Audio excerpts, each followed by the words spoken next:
റമദാനിലെ നോമ്പ് പിടിച്ചു വീട്ടാൻ ഉണ്ടായിരിക്കെ പെട്ടെന്നുള്ള അസുഖമോ മറ്റു അത്യാവശ്യങ്ങൾ കടന്നു വരികയോ അല്ലെങ്കിൽ മറ്റു അത്യാവശ്യ കാര്യങ്ങൾക്കായി വേണ്ടി നേർച്ചയാക്കിയ നോമ്പ് പിടിക്കുന്നതിൽ കുഴപ്പമുണ്ടോ? അത് നേരത്തെ നമ്മളൊരു മറുപടി പറഞ്ഞതിൻ്റെ ഇടയിൽ പറഞ്ഞു. റമദാനിലെ നോമ്പ് നോറ്റുവീട്ടാൻ ഉണ്ടെങ്കിൽ ഷവ്വാലിലെ 6 നോമ്പ് അവർ നോക്കരുത്.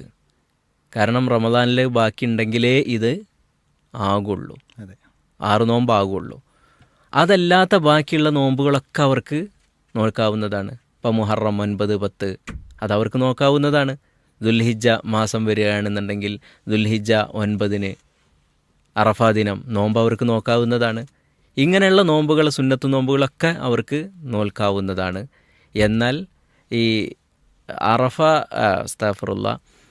ഷവ്വാലിലെ 6 നോമ്പിൻ്റെ വിഷയത്തിൽ മാത്രമേ അത് റമദാൻ കംപ്ലീറ്റ് ആക്കിയതിന് ശേഷം നോൽക്കുക എന്ന് പറയുന്നതുള്ളൂ എന്ന് മനസ്സിലാക്കുക. അല്ലാഹു അലം. അപ്പോൾ ഈ നേർച്ചയായ നോമ്പ് ഒക്കെ നോറ്റുവിട്ടാവുന്നതാണ്.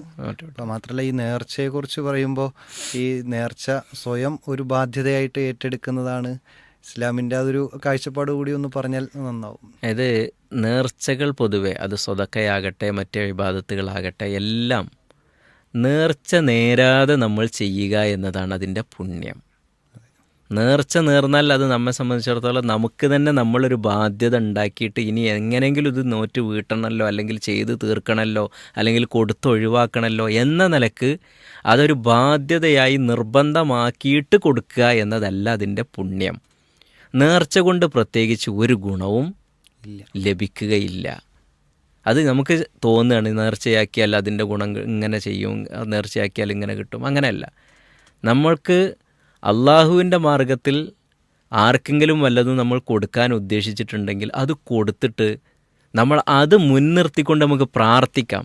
ഇപ്പോൾ നമ്മൾ ഒരു ദാനധർമ്മം ചെയ്യണം, അല്ലെങ്കിൽ ഒരു ദിവസത്തെ നോമ്പെടുക്കുകയാണ്, എന്നിട്ട് നമുക്ക് അത് മുൻനിർത്തിക്കൊണ്ട് അള്ളാഹുവേ എൻ്റെ രോഗം സുഖപ്പെടുന്നതിന് വേണ്ടിയാണ് ഞാൻ ഈ ദിവസത്തെ ഞാൻ നോമ്പെടുത്തിട്ടുണ്ട്, അള്ളാഹു നിൻ്റെ വജുഹ് ഉദ്ദേശിച്ചുകൊണ്ടാണ് ഞാനത് ചെയ്തത്, അതുകൊണ്ട് ഈ ഒരു സൽക്കർമ്മം എന്നിൽ നിന്ന് നീ സ്വീകരിച്ച് എനിക്ക് എൻ്റെ അസുഖം എന്നെ ഭേദമാക്കി തരണം എന്നൊക്കെ പറഞ്ഞിട്ട് അത് മുൻനിർത്തിക്കൊണ്ട് നമുക്ക് പ്രാർത്ഥിക്കാം. എന്നല്ലാതെ എൻ്റെ രോഗം സുഖപ്പെടുകയാണെന്നുണ്ടെങ്കിൽ ഞാൻ 2 നോമ്പെടുക്കും അല്ലെങ്കിൽ 3 നോമ്പെടുക്കും, അപ്പോൾ രോഗം സുഖപ്പെട്ടാൽ ഇനിയിപ്പോൾ എന്താ നോറ്റ് വീട്ടല്ലാതെ നിവൃത്തില്ലല്ലോ എന്ന നിലയ്ക്കൊരു നിർബന്ധ ബാധ്യതയായിട്ട് നോറ്റ് വീട്ടേണ്ടതല്ല.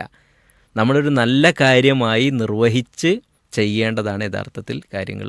പൊതുവെ നേർച്ചയെ പറ്റിയ ആളുകൾക്ക് വലിയതാണ്, നേർച്ച ചേർന്നാൽ അത്ര കിട്ടും ഇത്ര കിട്ടും. നബി സല്ലല്ലാഹു അലൈഹി വസല്ലം തന്നെ പറഞ്ഞത് പിശുക്കൻ്റെ പോക്കറ്റിൽ നിന്ന് എന്തെങ്കിലും താഴെ പുറത്തേക്ക് ഇറങ്ങും എന്നല്ലാതെ അതുകൊണ്ട് വേറൊരു അള്ളാൻ്റെ ഖളായിൽ ഒരു മാറ്റം വരുത്തൂല എന്ന് നബി സല്ലല്ലാഹു അലൈഹി വസല്ലം പറഞ്ഞിട്ടുണ്ട്.